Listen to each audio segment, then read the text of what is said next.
నా పేరు రతన్పాల్ రెడ్డి, భారతీయ జనతా పార్టీ రాష్ట్ర కార్యవర్గ సభ్యుని. ఈరోజు మా సొంత గ్రామమైనటువంటి సింగారం గ్రామంలో ఓటు హక్కును వినియోగించుకోవడం జరిగింది.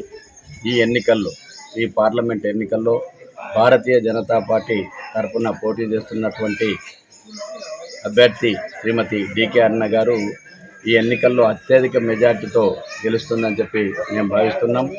నరేంద్ర మోడీ గారు ఈ 10 సంవత్సరాల్లో చేసినటువంటి అనేక అభివృద్ధి కార్యక్రమాలు, సంక్షేమ పథకాలు, అదేవిధంగా అయోధ్యలో రామ మందిర నిర్మాణం, సబ్కా సాత్ సబ్కా వికాస్ సబ్కా ప్రయాస్ అనే విధంగా ఈరోజు ఈ దేశ అభివృద్ధి కోసం, ఈ దేశ ప్రగతి కోసం నిరంతరం శ్రమిస్తున్నటువంటి నరేంద్ర మోడీ గారి నాయకత్వంలో ఈరోజు డికే అరుణ గారు పోటీ చేస్తున్నారు.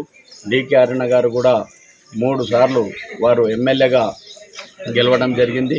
అదేవిధంగా రాష్ట్ర మంత్రిగా కూడా వాళ్ళు పనిచేసి ఈ ప్రాంతంలో పుట్టినటువంటి మన ఆడబిడ్డ కాబట్టి అందరూ కూడా ఈ పార్లమెంట్లో ఉన్నటువంటి చాలామంది ప్రజలంతా కూడా డికే అరుణమ్మ గారికి వాళ్ళ కుటుంబం రాజకీయ కుటుంబం కాబట్టి అందరూ కూడా ఆమెను ఆశీర్వదించి కమలం గుర్తుపైన ఓటేసి అత్యధిక మెజార్టీతో గెలిపిస్తారని చెప్పి ఆశిస్తున్నాను.